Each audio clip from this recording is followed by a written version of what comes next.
Hey guys, welcome back to our YouTube channel. Thanks for following along our Uprooted journey. It's been a little while since I vlogged a little bit about my journey as a deportee wife and kind of what's been going on with myself and my son. Unfortunately, May was another difficult month. I feel like since my husband's left, every month has been difficult, but last month, I definitely had my share of challenges. Let me just rewind a little bit so you guys can see.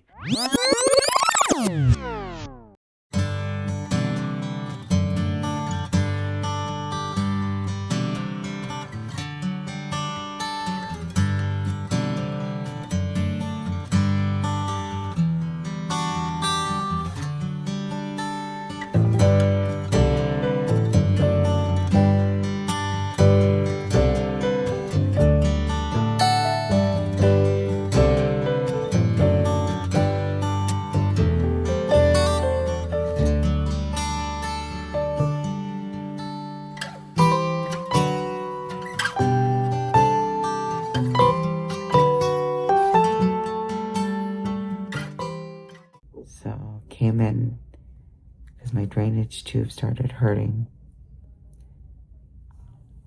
The top of my right rib was really painful.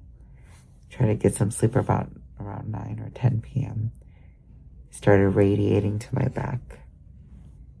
So the doc has ordered some labs, check my liver enzymes, make sure I don't have an infection. Still waiting for the CT results. So while those are pending, not really sure what's going to happen with the tube yet. They just gave me some medication by IV, some dilaudid, some hardcore stuff. You could see right here, just got my IV from the CT last week, and here we are with another one. I've been poked so many times, hospitalized so many times, to the point where it's so hard for them to find my vein. So it's been tough. It's been really tough.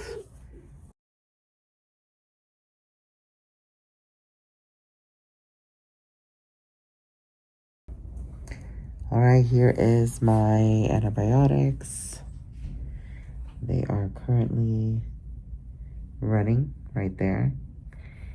And it is 2:30, almost 2:35 in the morning. So it's going to be about 15 minutes. We're going to let the antibiotics run its course. My sister just went and picked up the oral antibiotics where I'm going to be taking at home. So as soon as this is done, I can get my IV removed, and we're going to head back home and hopefully get some sleep.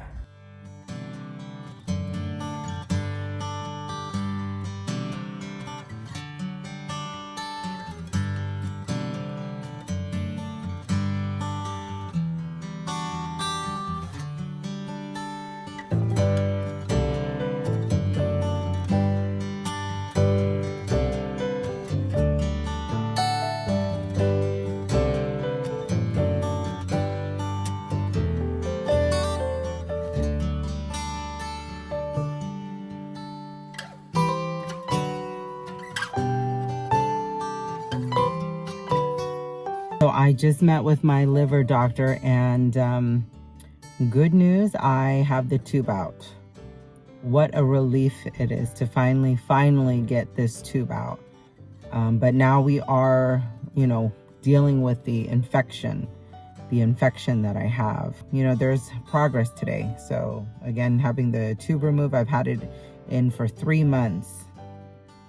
So it's been a long time to live with the tube hanging on your body and, causing irritation and pain. And so right now I still have some irritation, but, it just got removed. So I kind of expected, the stitch was cut and then the tube was pulled. So I kind of expect some irritation. But again, this is progress. I've got one thing down. praise God for that. And again, just praying that everything progresses in the right direction.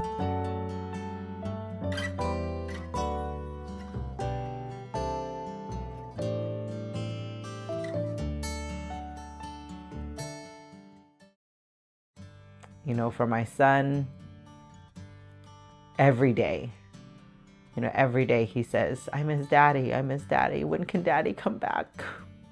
He doesn't understand. So I know that my son is coping as best as he can. He's only 5. You can't force him to comprehend. A lot of people say, you're really, really strong. But there are days that I am not strong. It's gonna be almost 4 months since we've been apart as a family and we've been separated. I know some families that are going through what we're going through have probably been separated way longer than 4 months, but it's a hard process. Another thing that I am learning and still accepting is that as much as I miss my husband and I want to be reunited, it doesn't matter how much I want it.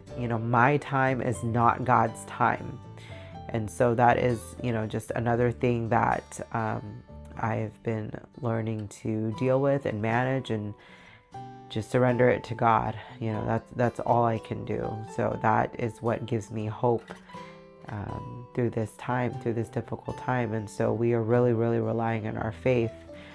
But, God is still good even through this difficult time, because, I think about other people in our situation or in our similar situation, like they don't have the same opportunities as we do.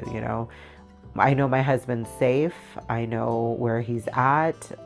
We have the ability to communicate and to call each other. And I know some people don't have that right now.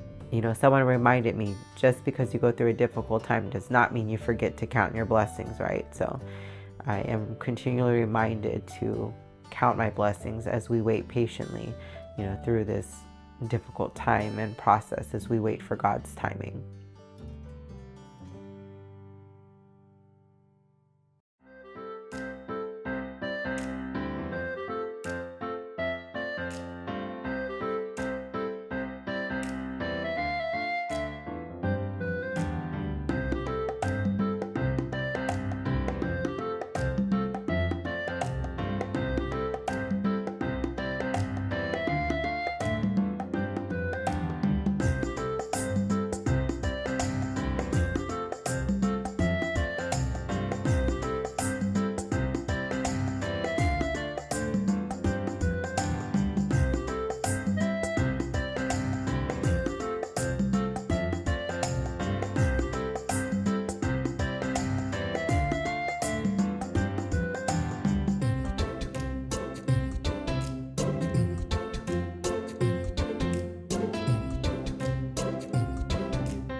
Don't forget to like and subscribe.